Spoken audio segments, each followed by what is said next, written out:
There is a mistake almost every man makes without realizing it. One small detail in the way he hugs a woman that instantly tells her subconscious mind he lacks masculine energy. Most men never learn how to hug the right way. Here are three types of hugs and what each one silently communicates to her. And then the one that actually makes you unforgettable, the one almost nobody talks about. If you've gotten this wrong before, it isn't your fault. Nobody ever taught you this. Society gives men a script for how to act around women, but it skips this one fundamental principle completely, the principle of physical contact. Here's the idea behind all of it. Women feel first and think later. While a man is busy analyzing the situation, weighing pros and cons, she has already registered how she felt in his presence. It's biological. The emotional part of the brain reacts before logic even gets a chance to kick in. A hug bypasses conversation and reasoning entirely and speaks straight to that primitive emotional system. In under 4 seconds of contact, her body answers a question she isn't even consciously asking. Does this man make me feel safe? Does he have presence? Does he know who he is? A man can be funny, successful, and interesting, but if the hug fails, none of that matters.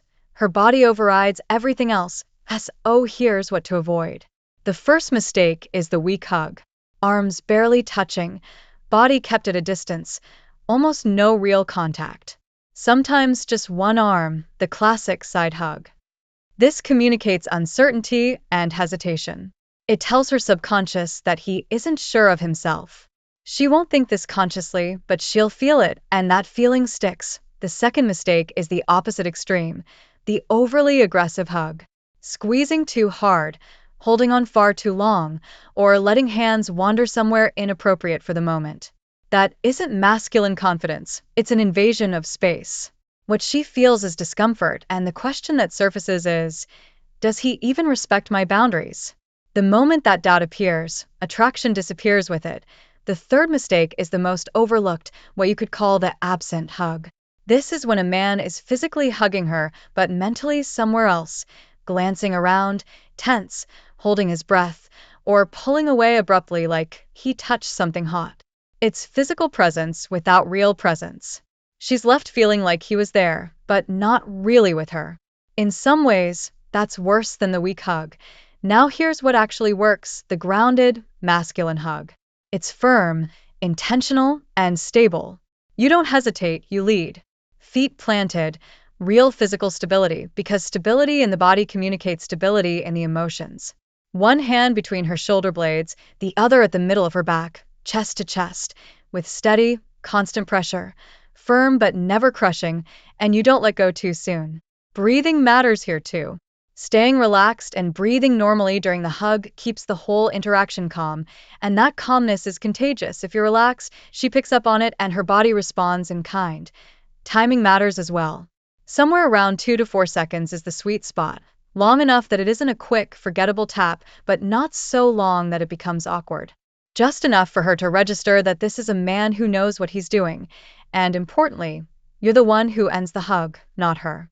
Let go calmly, maybe with a slight, natural slide of the hands down the arms as you step back, followed by relaxed eye contact and an easy smile. How the hug ends carries just as much weight as how it begins. The underlying idea is that every hug is a small preview of the kind of man you are, a tiny, unconscious signal of character. She won't sit down and analyze it logically, but she'll remember how it felt, and that feeling shapes how she remembers you long after the moment has passed. A few practical things to keep in mind if you want this to actually land naturally instead of feeling mechanical. Don't overthink the mechanics in the moment. All of this, the stance, the hand placement, the breathing, should become second nature through practice, not something you're consciously running through like a checklist while it's happening.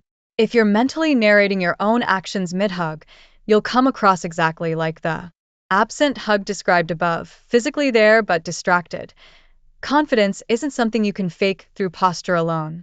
The physical technique matters, but it works best when it's backed by actually feeling comfortable in the interaction.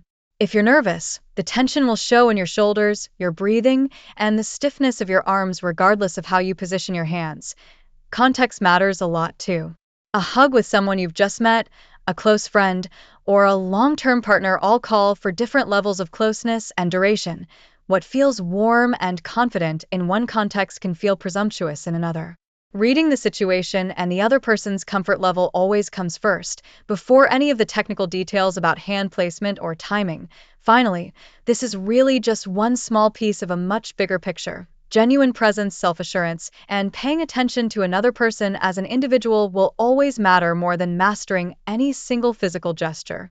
A hug can support the impression you're making, but it isn't a substitute for actually being someone worth remembering.